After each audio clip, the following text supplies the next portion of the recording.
Olá! Este vídeo é um tutorial de uso da ferramenta Remo. Nele vamos ser dado passo a passo de como utilizar a ferramenta e suas principais funcionalidades. Quando eu acesso a ferramenta, a primeira coisa que me aparece é a tela de login. Caso eu não tenha um cadastro no sistema, basta eu clicar no item Não tenho cadastro, que você será direcionado para uma página de cadastro. Nela é necessário informar algumas informações para realizar o seu cadastro, como por exemplo um nome, sua senha, um e-mail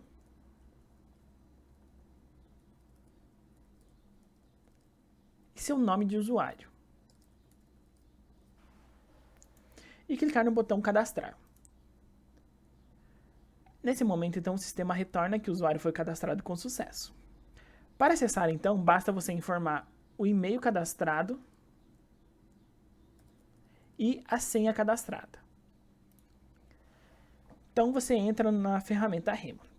A primeira coisa que aparece é a página de projetos. Projetos, então, a ferramenta Remo trabalha com projetos. Projetos, então, eles são a maior escala dentro do meu trabalho na ferramenta. Então, é dentro dos projetos que eu defino todas as minhas histórias de usuários, as minhas sprints, as minhas tarefas e como eu vou controlar o desenvolvimento do mesmo. Aqui nessa página é listado todos os meus projetos. Como é meu primeiro login, eu não tenho nenhum projeto cadastrado. Para cadastrar um projeto, então, basta eu clicar no botão verdinho do canto direito da tela. Ele, então, é jogado para a tela de cadastro de projetos. Nele eu preciso informar algumas informações para conseguir cadastrar um projeto, como um título. Então, o título do meu projeto vai ser um projeto de pagamento por cartões. Então, o meu projeto, então, ele vai servir para conseguir realizar pagamentos. E as pessoas envolvidas são os stakeholders que estão diretamente envolvidos no meu projeto. Nesse caso, então, pode ser um analista de requisitos, um desenvolvedor e até o usuário final. Para cadastrar, então, basta clicar em salvar. Caso eu não queira salvar, basta clicar no botão voltar. Depois de salvo, então, eu sou direcionado para a página de projetos. Nessa página de listagem de projetos, então, como eu já tenho meu projeto cadastrado, eu posso tentar editar o mesmo. Para editar, basta clicar no íconezinho de lápis do lado do título do projeto, aqui. Então eu sou redirecionado para a página de alterações de projetos. Uma nova opção apareceu para mim nessa página, que é adicionar pessoas ao time. Como eu tenho então o meu projeto, eu posso trabalhar paralelo com outras pessoas. Para adicionar então uma pessoa, basta eu informar o e-mail da pessoa e clicar no botãozinho azul com o símbolo de incluir. Se essa pessoa existir no nosso banco de dados, ela será adicionada ao seu projeto e poderá entrar e modificar o que for necessário do projeto. Caso eu queira remover essa pessoa, basta clicar no íconezinho de X ao lado do seu nome. O sistema então irá remover o usuário. A partir do meu projeto então cadastrado, eu posso trabalhar com as minhas histórias de usuário. Para acessar a página de backlog e trabalhar com as histórias de usuário, basta selecionar o projeto. Para selecionar, basta clicar no título do projeto. Essa então é a minha página de backlog. A página de backlog é uma página onde vai listar todas as minhas histórias de usuário cadastradas para aquele projeto. Como é a minha primeira vez que eu estou no sistema, eu não tenho nenhum cadastrado. Para cadastrar um novo, basta clicar no ícone de mais no canto direito da tela. Esta é a página de cadastro da história de usuário. Nela, eu tenho que informar algumas informações específicas, como a funcionalidade. Então, a minha funcionalidade vai ser o cadastro de cartões, por exemplo. O status de como está a história. Esse status pode ser iniciar, que é quando eu ainda não iniciei o meu desenvolvimento da minha história. Desenvolvendo, que é quando eu estou desenvolvendo ela. E finalizado é quando eu acabei de desenvolver a mesma. Além do status, eu tenho que informar também a história de usuário. A história de usuário na Remo, ela segue um padrão específico, que ela segue a sequência de como, que é onde você vai informar a persona que está trabalhando nessa história de usuário, no desejo, o desejo que ela tem que atender, e para é a necessidade que eu preciso atender com esse desejo.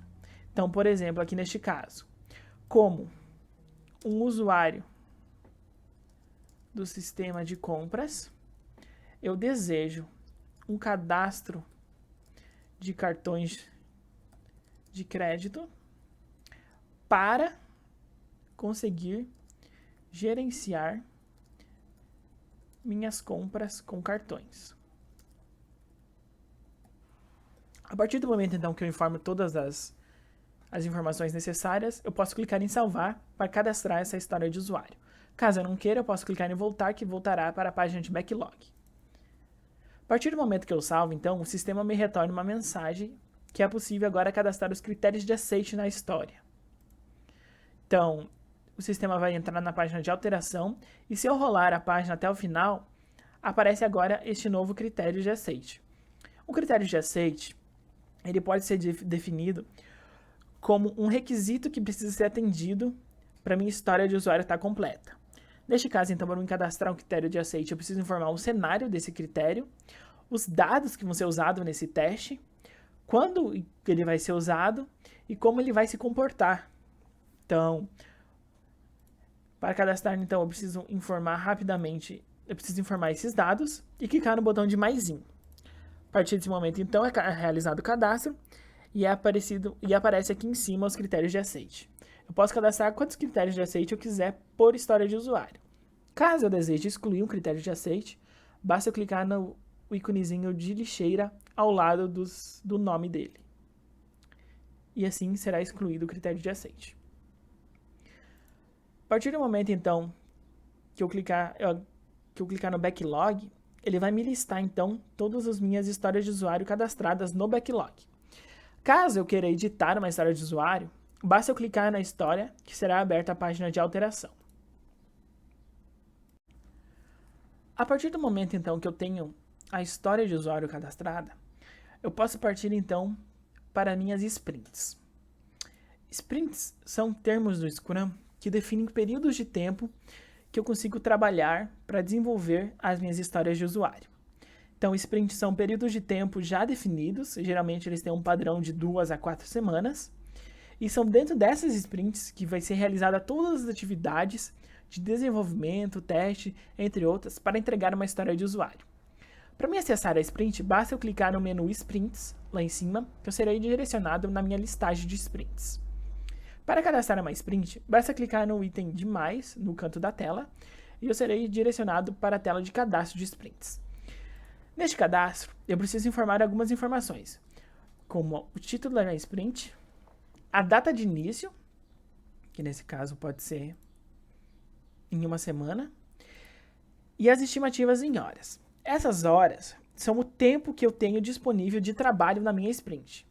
Então, por exemplo, eu tenho 20 horas disponíveis. Se eu clicar em salvar, então, o sistema vai realizar o cadastro dessa sprint. Caso eu não queira, eu posso clicar em voltar e voltarei para a listagem das sprints. Para mim editar uma sprint, então, basta eu clicar no íconezinho de lápis no canto da sprint. Eu posso também, além de alterar as informações na minha alteração de sprint, eu posso arquivar uma sprint. A partir do momento, então, que eu arquivo uma sprint, ela não está mais disponível para nenhum relacionamento e não será mais listado na minha listagem de sprints. Então, a partir do momento que eu tenho uma sprint, eu posso passar agora, então, para minhas tarefas. O que são tarefas? Tarefas são subitens que têm que ser realizados para completar uma história de usuário. Para acessar as tarefas, basta eu clicar no menu Tarefas, no meu menu superior. O sistema, então, direcionará para essa tela de listagem de tarefas. Como você pode ver, é listado as minhas sprints nessa fase. Por quê? Porque uma tarefa ela vai ser relacionada a uma sprint para se trabalhar. Como no meu caso eu não tenho nenhuma tarefa cadastrada, não vai listar ainda elas aqui. Para mim cadastrar uma tarefa, basta eu clicar no botão maisinho no canto da tela. Eu então sou direcionado para a tela de cadastro de tarefas. Dentro da tela de cadastro de tarefas, é necessário informar algumas informações para realizar esse cadastro.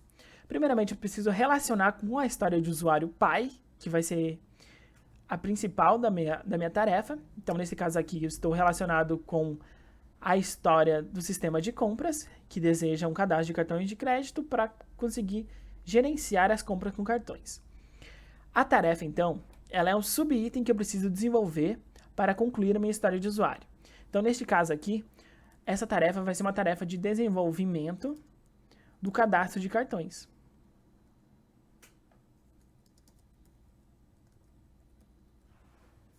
Além da descrição, eu preciso informar então outras informações, como por exemplo o status, que eu posso definir 6 status, sendo eles analisando, que é quando a tarefa ainda está na mão, por exemplo, numa metodologia ágil do PO, que este PO ainda está fazendo toda a análise e definindo essa tarefa. Analisado, que é quando a tarefa já passou pela parte de análise e está pronta para o desenvolvimento. Desenvolvendo, que é quando já está sendo desenvolvida a tarefa. Desenvolvido, que é após finalizar a parte de desenvolvimento. Testando, que é após a parte que está desenvolvida a alteração, eu preciso testá-la. E entregue, que é quando a tarefa já está entregue e já finalizou ela. Eu tenho também valor de negócio e frequência de uso. Esses dois itens, eles vão servir para a parte de priorização das minhas tarefas. Valor de negócio é o valor atribuído para essa tarefa. Então, essa tarefa, ela vai incrementar algum valor ao meu negócio, ao meu projeto que eu estou desenvolvendo. Então, esse valor de negócio seria definido como a taxa de agregação de valor ao meu projeto.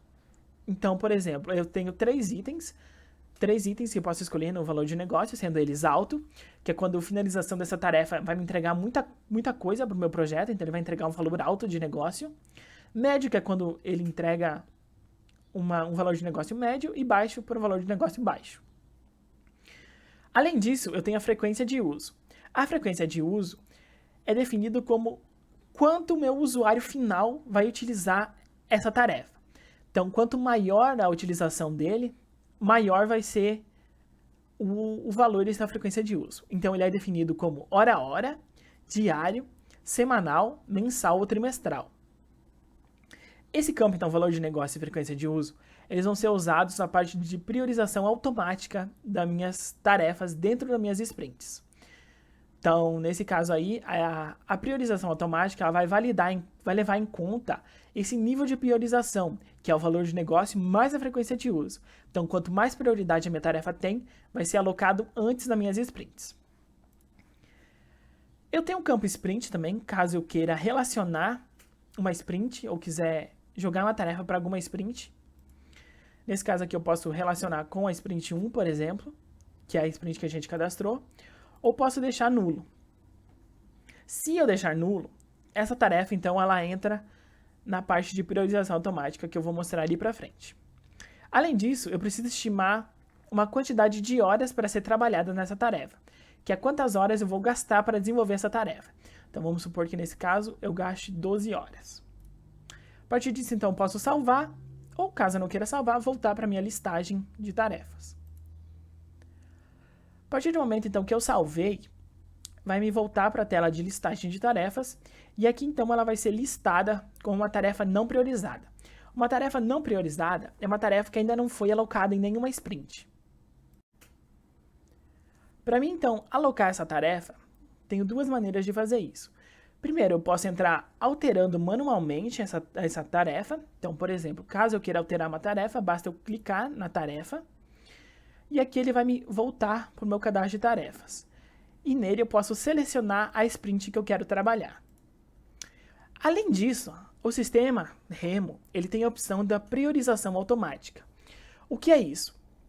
Com base na quantidade de horas que eu posso trabalhar numa sprint, e a partir do meu nível de negócio, o meu nível de priorização que eu defini na minha tarefa, ele vai jogar essas tarefas para dentro de cada sprint. Então, para me priorizar, basta eu clicar no botão priorizar no canto da tela. O sistema vai dar uma mensagem que consiste de alocar as tarefas nas sprints com base em seu nível de prioridade e que pode demorar um pouco para realizar esse processo. Então, a partir disso, então, o sistema vai dar uma mensagem de sucesso ou falha e a minha tarefa, então, ela vai ser associada a uma sprint. Então, nesse caso aqui, se eu entrar editando, eu posso ver que ela ficou alocada na minha sprint 1. Se eu entrar editando uma tarefa, eu também posso ter a opção de excluir essa tarefa. Se eu quero excluir a tarefa, basta eu clicar no íconezinho da lixeira, aqui no títulozinho da tarefa, e ela vai excluir essa minha tarefa.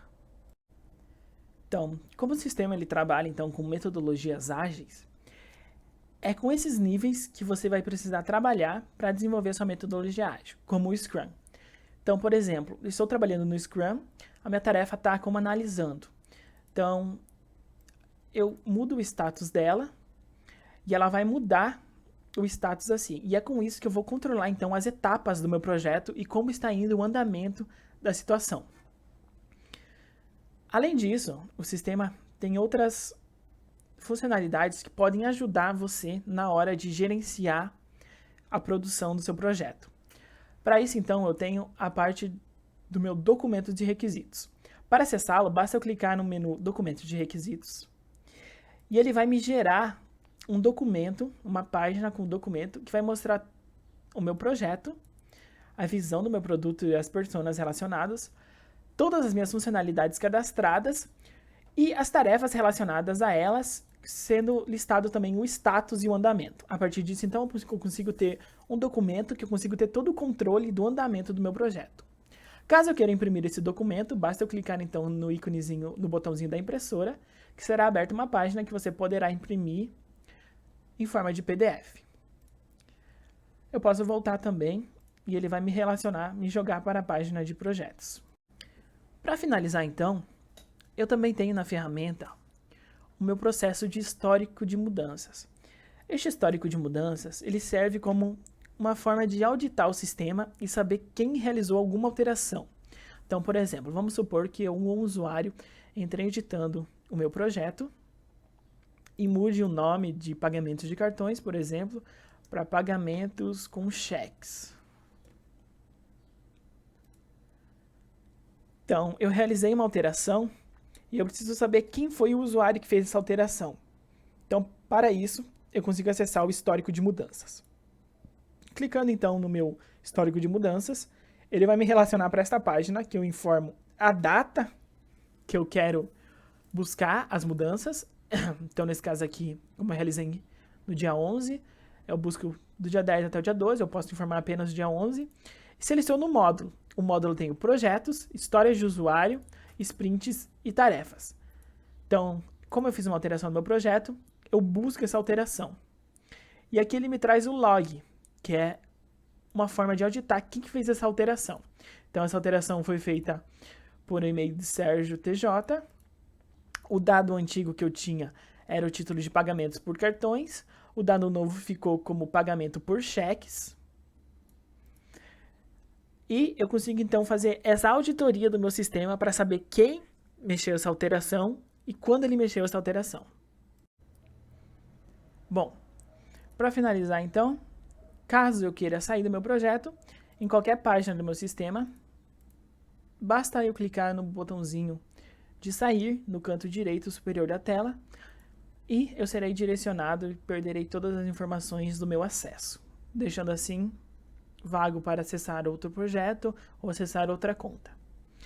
Então é isso, eu espero que você tenha gostado desse tutorial. Caso tenha alguma dúvida, aqui na descrição vai estar um e-mail que você pode entrar em contato e tirar dúvidas ou perguntas ou qualquer outra situação. Muito obrigado por usar a ferramenta e até mais.